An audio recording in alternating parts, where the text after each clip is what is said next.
আসসালামু আলাইকুম। ক্লাস 8 সুপ্রিয় শিক্ষার্থীবৃন্দ, আশা করছি তোমরা প্রত্যেকে ভীষণ ভালো আছো। লার্নিং উইথ এ প্রিয়ার আজকের আয়োজনে তোমাদের সবাইকে স্বাগত জানাচ্ছি। আমরা আজকে আলোচনা করছি তোমাদের ইউনিট 7-এর লেসন 5-এর পার্ট সি থেকে, এবং এর আগের ভিডিওতে আমি এই লেসনে সি প্রেয়ার নামে যে টেক্সটটা রয়েছে সেই টেক্সটটা সম্পর্কে বিস্তারিত আলোচনা করার চেষ্টা করেছি, এবং আজকের যে টাস্ক সেগুলি কমপ্লিট করার জন্য প্রথমে তোমাদেরকে এই টেক্সটটা ভালোভাবে বুঝতে হবে।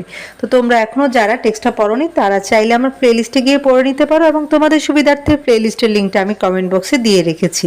আর আজকের যে পেজ নাম্বার সেটা তোমরা অলরেডি দেখতে পাচ্ছ যে এটা 92। তো চলো আমরা আমাদের যে টাস্ক সেটা কমপ্লিট করার চেষ্টা করি।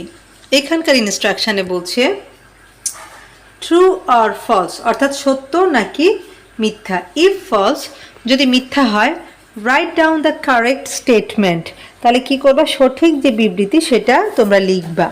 তো আমাদের প্রথমটাই বলছে যে Marwan's father recalls walking up to the sound of cars and traffic during his childhood summers, অর্থাৎ মারওয়ানের বাবা স্মরণ করছে বা মনে করছে যে তিনি তার শৈশবে কি করতেন। এই যে উনি যে স্মৃতিচারণটা করছেন সেখানে উনি বলছেন যে শৈশবের যে গ্রীষ্মকালগুলো ছিল সেগুলোতে তিনি এই যে ট্রাফিকের সাউন্ডে, গাড়ির সাউন্ডে ঘুম থেকে উঠতেন। তো আসলে কি ঘটনা সেরকম ঘটেছিল কিনা বা এই লাইনটা সত্য কি মিথ্যে সেটা জানার জন্য আমরা আমাদের টেক্সটে এই জায়গাটা একটু খেয়াল করব যে we walk in the mornings to the stirrings of olive trees in the breeze, to the bleating of your grandmother's goat, the clanking of her cooking pots, the air cool and the sun, a pale rim of persimmon to the east.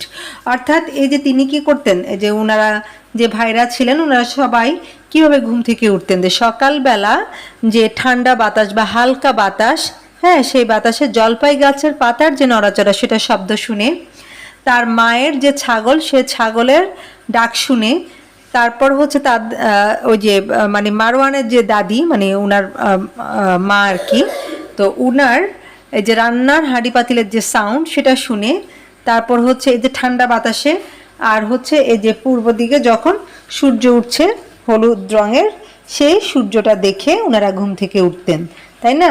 So আমরা এটা right আনসারটি এভাবে লিখতে পারি, Marwan's father recalls walking up to the stirrings of olive trees, the bleating of his grandmother's goat and the clanking of her cooking pots. আমি এতটুকু লিখেছি, তোমরা চাইলে টেক্সটের বাকিটুকু অংশ এখানে অ্যাড করে নিতে পারো, দুভাবেই করা যাবে।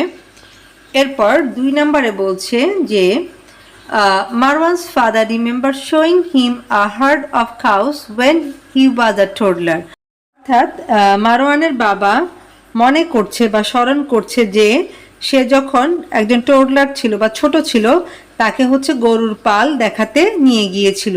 হ্যাঁ, এই যে showing him a herd of cows when he was a toddler, তো এটা আসলে ব্যাপারটা একটু চিন্তা করলে এটা ট্রু না ফলস সেটা তোমরা নিজেরাই ফাইন্ড আউট করতে পারবা। আমরা যখন টেক্সটটা পড়েছি সেখানে মারওয়ানের বাবা বলেছিল যে তার মা তাকে হচ্ছে এই যে তার দাদার বাড়িতে অর্থাৎ মারওয়ানের দাদার বাড়ির ওখানে এক পাল গরু দেখাতে নিয়েছিল। তো কাজটা করেছিল হচ্ছে মূলত মারওয়ানের মা নিজেই। হ্যাঁ, এখানে বলছে মারওয়ানস ফাদার রিমেম্বার্স, মারওয়ানের বাবা স্মরণ করছে, showing him a herd of cows, তাকে এক পাল গরু দেখিয়েছে। শো মানে হচ্ছে অন্যকে দেখানো। হ্যাঁ, তো এই কথাটার কারণে আমরা এটাকে ফলস হিসেবে নিতে পারি যে আসলে মারওয়ানের বাবা তাকে দেখানে, মারওয়ানের মা দেখিয়েছেন।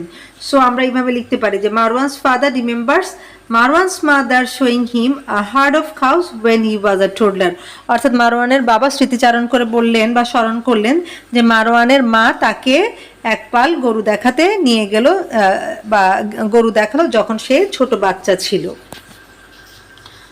তো আমি এটা হচ্ছে ফলস লেখার কথাই বলবো। এরপর 3 নম্বরে বলছে যে Marwan's father remembers building dams in the creek near the farm house when he was a boy, অর্থাৎ মারওয়ানের বাবা এই যে তাদের যে ফার্ম হাউস ছিল অর্থাৎ তিনি যখন ছোট ছিলেন তখন তাদের ফার্ম হাউসের পাশের যে খালটা ছিল সেখানে বাঁধ নির্মাণের কথা মনে করছেন বা স্মৃতিচারণ করলেন আর কি। তো এটা হচ্ছে ট্রু, সেটা আমরা আমাদের টেক্সটে দেখেছিলাম। আমি আর টেক্সটে যাচ্ছি না, তাহলে ভিডিওটা অনেক লম্বা হয়ে যাবে, এবং তোমরা যারা টেক্সটটা পড়োনি আগে অবশ্যই পড়ে নিবে। এরপর দেখো 4 নম্বরে বলছে মারওয়ানস ফাদার ফিলস পাওয়ারলেস, অর্থাৎ মারওয়ানের বাবা অসহায় বোধ করছেন টু প্রোটেক্ট হিম, তাকে রক্ষা করতে, ফ্রম দ্য সি, সমুদ্র থেকে, ডিউরিং দেয়ার জার্নি, তাদের যে যাত্রা ছিল বা ভ্রমণ ছিল সেই সময়। অর্থাৎ এতে তাদের যে সমুদ্র যাত্রা, এই যাত্রায় মারওয়ানের বাবা তাকে রক্ষা করার জন্য নিজেকে খুব অসহায় বোধ করছিল, মানে ওনার একটা অনুভূতি এরকম হচ্ছিল যে উনি মনে হয় মারওয়ানকে এই বিশাল সমুদ্র থেকে রক্ষা করতে পারবেন না। তো এটাও হচ্ছে ট্রু।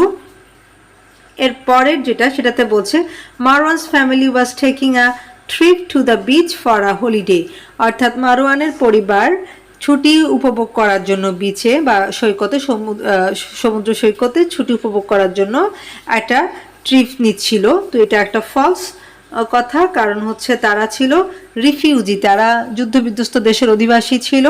হ্যাঁ, তারা হচ্ছে সিরিয়ার অধিবাসী ছিল এবং নিজেদের একটা নিরাপদ বাসস্থানের সন্ধানে বা নিজেদের জীবন বাঁচানোর তাগিদে তারা অন্য দেশে আশ্রয়ের সন্ধান করছিল। সো আমরা জিনিসটা এইভাবে লিখব যে Marwan's family was on a dangerous journey across the sea to escape war and search for a safe home, অর্থাৎ মারওয়ানের যে পরিবার, সেই পরিবারটা হচ্ছে খুব একটা বিপজ্জনক একটা জার্নি করছিল এবং সেই জার্নির মধ্য দিয়ে তারা ওই যে সমুদ্র পথে পালিয়ে যাচ্ছিল, মানে যুদ্ধ থেকে বাঁচার চেষ্টা করছিল এবং একটা নিরাপদ বাসস্থানের সন্ধান করছিল।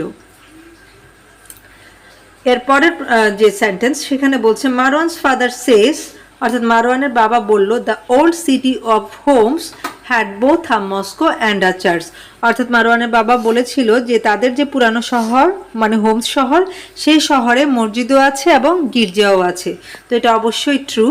হ্যাঁ, তারপর 7 নম্বরে যেটা বলছে, সেখানে বলছে যে Marwan's father believes the sea is friendly, অর্থাৎ মারওয়ানের বাবা বিশ্বাস করে যে সমুদ্র হচ্ছে খুব ফ্রেন্ডলি বা বন্ধুবৎসল, and will protect them on their journey, এবং তাদের যে যাত্রা সেই যাত্রায় তাদেরকে সমুদ্র রক্ষা করবে। তো এটা ফলস, কারণ মারওয়ানের বাবার একটা ভয় ছিল বরং যে বিশাল সমুদ্র, হ্যাঁ, এবং এটা খুবই বিপজ্জনক, এবং সেজন্য সে নিজেদের নিরাপত্তার জন্য আল্লাহ তাআলার কাছে বারবার প্রার্থনা করছিল, সাহায্য চাচ্ছিল। তো আমরা আনসারটা এইভাবে লিখব যে Marwan's father believes the sea is vast, indifferent and dangerous, অর্থাৎ মারওয়ানের বাবা বিশ্বাস করত যে সমুদ্র হচ্ছে বিশাল, এটা উদাসীন এবং বিপজ্জনক। So he prayers for their safety, তাই সে তাদের নিজেদের যে নিরাপত্তা সেটার জন্য প্রার্থনা করলো। তো এই হচ্ছে আমাদের ট্রু ফলস। আজকের আলোচনা আমি এখানে শেষ করছি। আলোচনাটা তোমাদের যদি ভালো লেগে থাকে সেটা অবশ্যই বন্ধুদের সাথে শেয়ার করবা, আর আমার ভিডিওগুলোর ব্যাপারে তোমাদের যদি কোনো ব্যক্তিগত মতামত থেকে থাকে সেটাও তোমরা কমেন্ট বক্সে লিখতে পারো, আর পরবর্তীতে তোমাদের সাথে আমি পার্ট ডি থেকে আলোচনা করব ইনশাআল্লাহ। সে পর্যন্ত সবাই ভালো থাকো, সুস্থ থাকো, আর লার্নিং উইথ এ প্রিয়ার সাথেই থাকো। আল্লাহ হাফেজ।